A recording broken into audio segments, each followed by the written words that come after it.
पर करंट इसका कुछ भी कर नहीं पा रहा था। मेरे दोस्तों ने भी यही फैसला किया हम भी करंट वाली तारों को हाथ लगाएंगे, मगर अफसोस कि वो नहीं लगा पाए। ये वो देखें बंद गोभी है जी, जिसको आप सलाद में इस्तेमाल करते हैं। ये भी वेट कम करने में बहुत मुफीद है। साथ साथ मैं अपनी भी झलक दिखा रहा हूँ कि आप लोग ये ना समझें कि शायद मैं बीच में नहीं हूँ। भाई मैं बीच में हूँ, मैंने कैमरा पकड़ा हुआ है और आपके लिए ये कुदरत के हसीन नज़ारे जो हैं उनको कैद कर रहा हूँ। ये देखें सूरज की रोशनी, देखें सूरज का सुबह का वो पहली किरणें और उसका निकलना, और उसकी देखें एक कितनी खूबसूरत और हसीन नज़ारा है।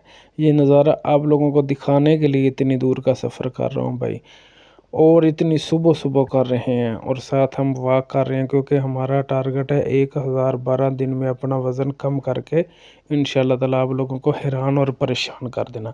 आप लोग ख़ुद देखेंगे कि हमारा वज़न इतनी जल्दी कैसे कम हुआ।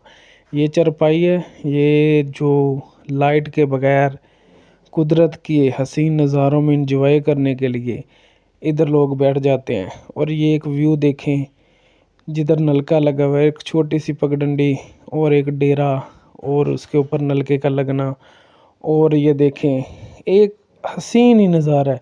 फिर आप वाह करते हो, आपको प्यास लगे तो आप इधर से पानी पी सकते हो, वो भी बगैर फ़िल्टर के। अल्हम्दुलिल्लाह ये साफ़ पानी आपको देखने को मिलेगा।